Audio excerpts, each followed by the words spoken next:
Well, uh, my reading this morning is going to be largely from largely going to be my own stuff, but with interspersed with bits from the book of Genesis. Near the end of the first chapter of the book of Genesis, God creates the first two human beings simultaneously, quote, in his own image, male and female. He then sends them out into the world saying, be fruitful and multiply. The second and third chapters of the book tell a very different story about how Adam and Eve were created, putting him before her, then sending both away from the garden with very different words. God says to Eve, in pain you shall bring forth children, yet your desire shall be for your husband. The Hebrew word I'm translating here as desire is teshuka, which can also mean a craving or an impulse. It probably comes from a verb meaning to water or moisten, the way our mouths, for one example, might get wet with anticipation. We'll hear this word again soon. Yet your craving impulse shall be for your husband, and he shall rule over you. And to Adam he said, because you've listened to the voice of your wife, and have eaten of the tree of which I commanded you, you shall not eat of it. Cursed is the ground because of you. In toil you shall eat of it all the days of your life. In the sweat of your face you shall eat bread till you return to the ground, for out of it you were taken. You are dust, and to dust you shall return. Then the Lord God made for Adam and for his wife garments of animal skins and clothed them. A lot of people forget that those came right after the fig leaves. Well, here we see that it's God who does the first real killing in the whole bloody Bible, though it's not called out as such. The blessing, be fruitful and multiply, has been replaced with the curse. Get out of here in your sorry skins. Get out and go breed. There's no blessing for the animals that have been skinned or the people who've been clothed with their wet hides. All that's left of them is meat and a message of loss and death. You could say that God punishes the first generation with all the generations that follow. The sexuality that brings them into being, the labor to keep them alive, and the reality of death to make it all matter, or at least make us ask why it should. If God had forgiven the first humans, there would have been no more to follow them, you and me and all of us included. Orthodox believers might say, you see, this proves that God's punishment and his mercy are all of one piece. We owe our lives to his strictness. But perhaps the God of the Bible doesn't forgive in the beginning simply because he doesn't know how to. How could he? No one else has done anything yet. He hasn't had any practice forgiving. It follows that if we were made in his image, we might also still have some learning to do. We poor mortals need some practice too, constant practice. And I think we're probably going to skip the music in the middle because we've had the issues with the computer. So I'll go right to the sermon. Cain was the first child of Adam and Eve, the very first person ever to be born instead of being shaped from dust or stolen bone. His brother Abel was the next, the first person to follow another in birth, the first person to be born second. Hi, Chris, my sister, you could say. He adds a new complication to human life, rivalry, the struggle for position, for first place, second, last. He wins, you lose. Abel was a shepherd and Cain a tiller of the soil. The day came when Cain brought some of the produce of the soil as a gift to the Lord, and Abel brought some of the firstborn of his flock.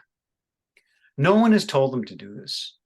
It seems to have been a spontaneous act of worship initiated first by Cain and then imitated by Abel, little brother just tagging along for all we know. However, the Lord received Abel and his gift with favor. But Cain and his gift he did not receive. We're not told why not, but we're told that Cain was very angry and his face fell. He's unable to forgive Abel or unable to forgive God. When he attacks one later, he may be trying to get back at the other. We can't be certain. But I am sure that we human beings can become very hostile when someone refuses our gifts. We want to give, perhaps even more than we want to get. And we get very frustrated when no one wants to receive what we're giving. Giving and receiving are a tricky business. The truth is, I cannot really give you anything. There is no power within me to make what is mine become yours. I can't give. I can only offer. You may or may not accept, or you may not accept as I wish you would. If I offer you some of what's mine, but you take too much or take it all, there's trouble.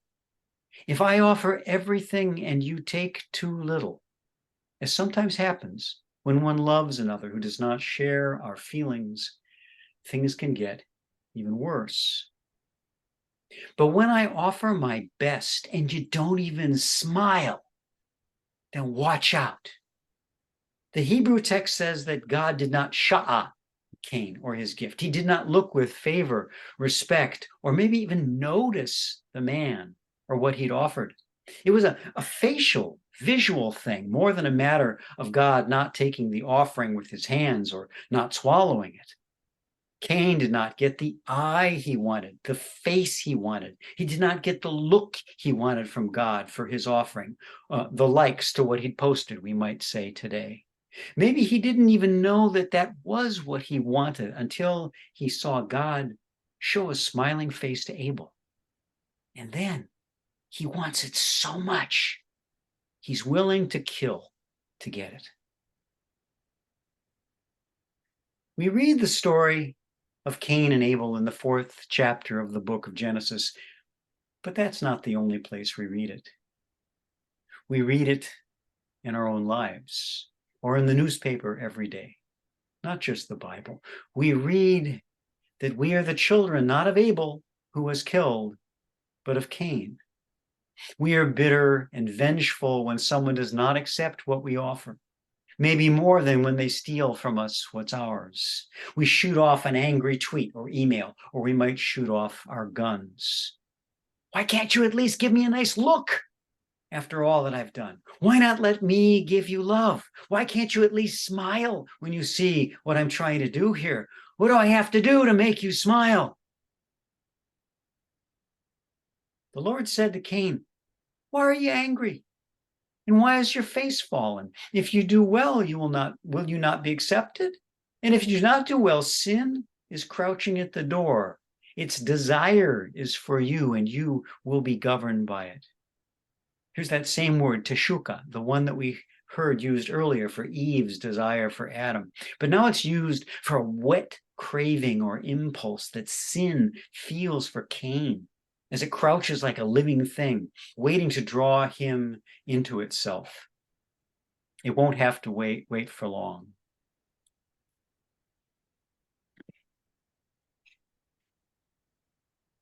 Cain said to his brother Abel, let us go into the open country. While there, Cain attacked his brother and murdered him. And the Lord said to Cain, where's your brother Abel? Cain answered, I do not know. Am I? You could finish the line for me, couldn't you? Am I my brother's keeper? You all knew that famous line already. What you might not have known is that the word translated as keeper is shomer, the same word we would use for one who keeps the Sabbath or keeps the Lord's commandments. Its root means to watch, guard, protect, save, preserve, or even revere. Am I my brother's keeper, savior, or his reverencer? Do I revere my brother? That's the last scholarly word that I'll trouble you with today. There are plenty of other kinds of trouble still to come. The Lord said, what have you done? Hark, your brother's blood that has been shed is crying to me from the ground. Now you are accursed and banished from this ground. You shall be a vagrant and wanderer on the earth. Cain said, my punishment is heavier than I can bear. You've driven me from the ground and made me a vagrant and a wanderer, and anyone who meets me can kill me. we've got to admire Cain for one thing. He's not giving up yet. He keeps trying with this God who's so hard to figure out and so hard to please. He keeps trying, even in the midst of his despair. And we've got to do the same. Keep trying, even when things seem to be going as bad as they possibly can.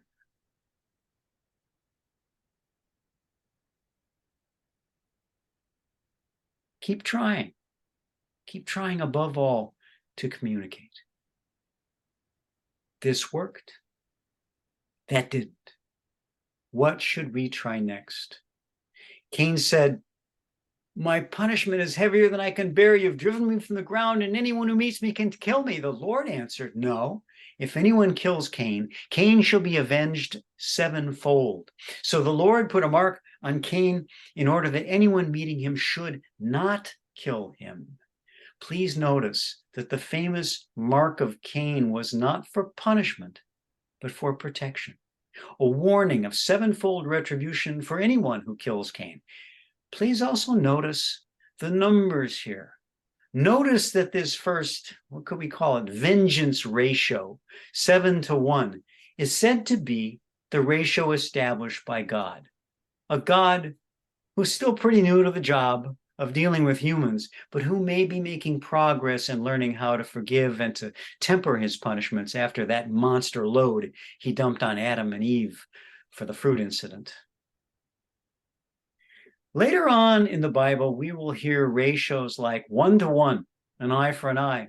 Still later, we'll hear questions like this one: "Lord, how often shall my brother sin against me and I still forgive him? As many as 7 times? And we'll hear answers like this: "I do not say to you 7 times, but 70 times 7. But that's way ahead of where we're starting today. And we should also notice that there is exile for Cain, but no imprisonment or execution for the first real murder in the world. God lets Cain live with it for a very long time, as we'll see. Cain's out of a job with no place to go, but he's alive enough to help bring another generation into this cursed blessing of a world. Then Cain lay with his wife. We heard about her at one of the last times I spoke. And she conceived and bore Enoch. Enoch begot Irad. Irad begot Mehujael. Mehujael begot Methushael. Methushael begot Lamech. Lamech married 2 wives, one named Ada and the other Zillah. And he said to them, "Wives of Lamech, mark what I say. I kill a man for bruising me, a boy for just a scratch. Cain may be avenged 7 times, but Lamech 77. Lamech's story ends abruptly with these numbers. There's no more about him in the Bible, but they say a great number of things, these numbers. We're told that the first vengeance ratio set by a human being for himself is 77-1, not 10, but 11 times more than what God first established. A mighty vengeance, indeed. A mighty vengeance. Why 7 times 11? Could it be 7 for the days of the week times 10 fingers plus 1 more stout appendage those other males had better notice? I kill a man for bruising me, a boy for just a scratch. Cain may be avenged 70 times, but Lamech 77. In other words, my revenge is bigger than God's. In other words, mine is bigger than his. How childish we seem when we're trying to sound fierce and manly. A mighty vengeance. When I was a Boy Scout, my troop took a hike every year along the Amaquan-Sippy Trail, 22 miles through woods and cornfields and a short pass through a small Illinois town with a posted population of 27. Then one year, the old man who ran the store died, so we lost our place to buy candy bars and sodas, and so they changed the sign to read population 26. There are plenty of communities in this world with 77 people or fewer. If we follow Lamech's numbers, his fantasy of vengeance. For every loss we suffer, we will destroy a community. If one of us is lost, we'll destroy one of their communities. If 7, then 77 villages, small cities, or neighborhoods and big ones. If 1,400 or 3,000. I can't even do the numbers in my head. What do you make of all these numbers? What has our nation and others made of them in recent years, in recent weeks? Cain may be avenged 7 times, but Lamech 77. The account ends abruptly here, leaving me with the impression that, as with the story of Cain, there must have also been more to this story of Lamech. It seems like a fragment of a fuller narrative. Where's the rest? Do you know? You know?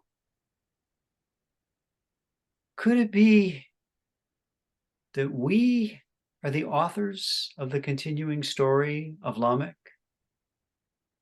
Don't we provide the details in the stories of our lives, especially in the grudges and grievances that we bear, the fantasies of vengeance that we so often entertain as individuals and as a people? Have those among our fellow citizens and leaders who claim to be so deeply grounded in the teachings of the Bible, have they ever suggested that we forgive our hurts 70 times 7? Or have they rather nursed our fantasies of taking vengeance according to Lamech's numbers?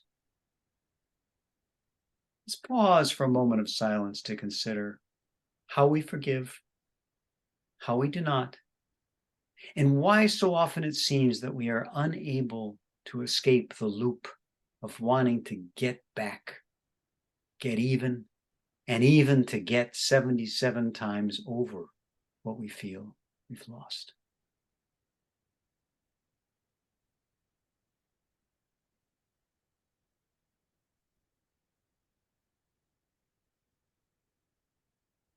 Evidently, later Jewish storytellers also felt that the Bible's account of Lamech was incomplete, and so was that of Cain.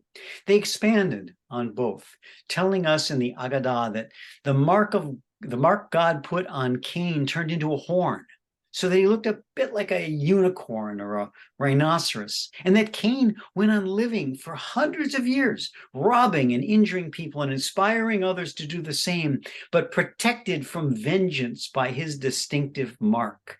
You can't miss him with that horn, but you also can't hit the son of a gun. Dang. Of Lamech, they say that he became blind in time, but at the same time came to enjoy hunting. He had no vision, but he still liked to shoot things. Sounds familiar. Sounds like our Lamech. One of his young sons would lead him out and scout for him, telling which way to point his bow and arrow when he spotted game. Then he'd let fly without looking, of course, or seeing, but based on the best intelligence available.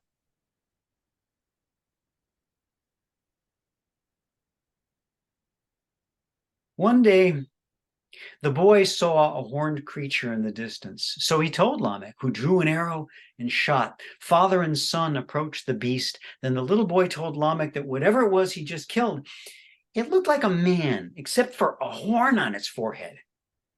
Lamech realized immediately that it must be Cain and struck his hands together in rage and despair that he must now suffer God's curse 7 times over, just 7 times, not 77, but he knows that even that is much more than he can bear.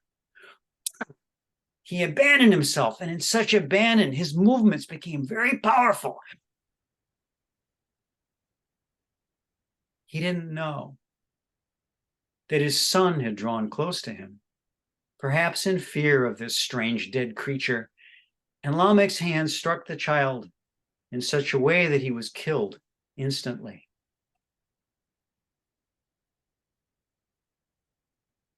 Without his son to be his eyes, he couldn't even go home. He could only sit by the 2 bodies, until at last his wives found him and brought their vengeful, broken man back to their house. How could they ever forgive him? How could he ever forgive himself? So powerful was that force in Lamech, that 77 to 1 thing, that he had killed both his ancestor and his heir. But by what power can he now be forgiven? He has destroyed so much of his past and far too much of his future, and so has scarred our lives today. So what now? Will he, like Cain, have to simply live with it?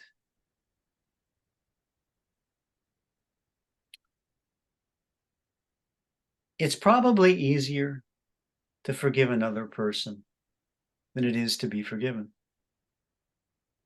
It's terribly difficult to forgive yourself, a kind of double duty, to at once be yourself and let yourself be.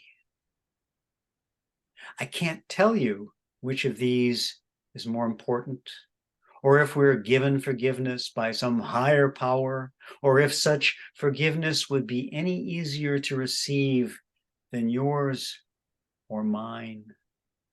Perhaps it's not given, but simply offered to us all.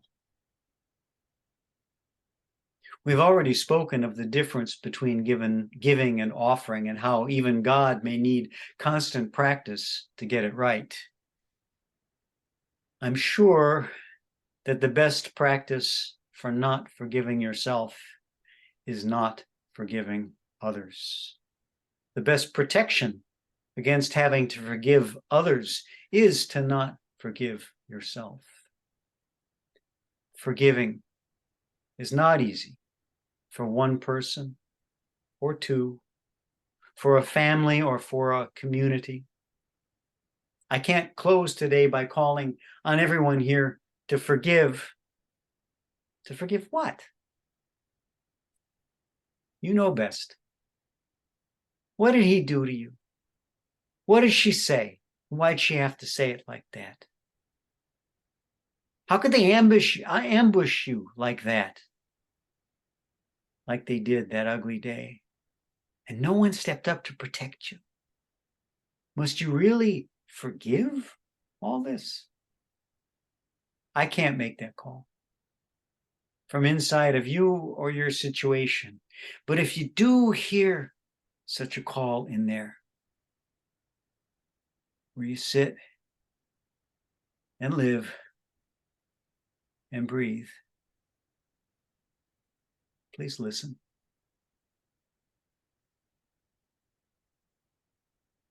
And please write your own story. The story of Lamech is quite enough, quite long enough already.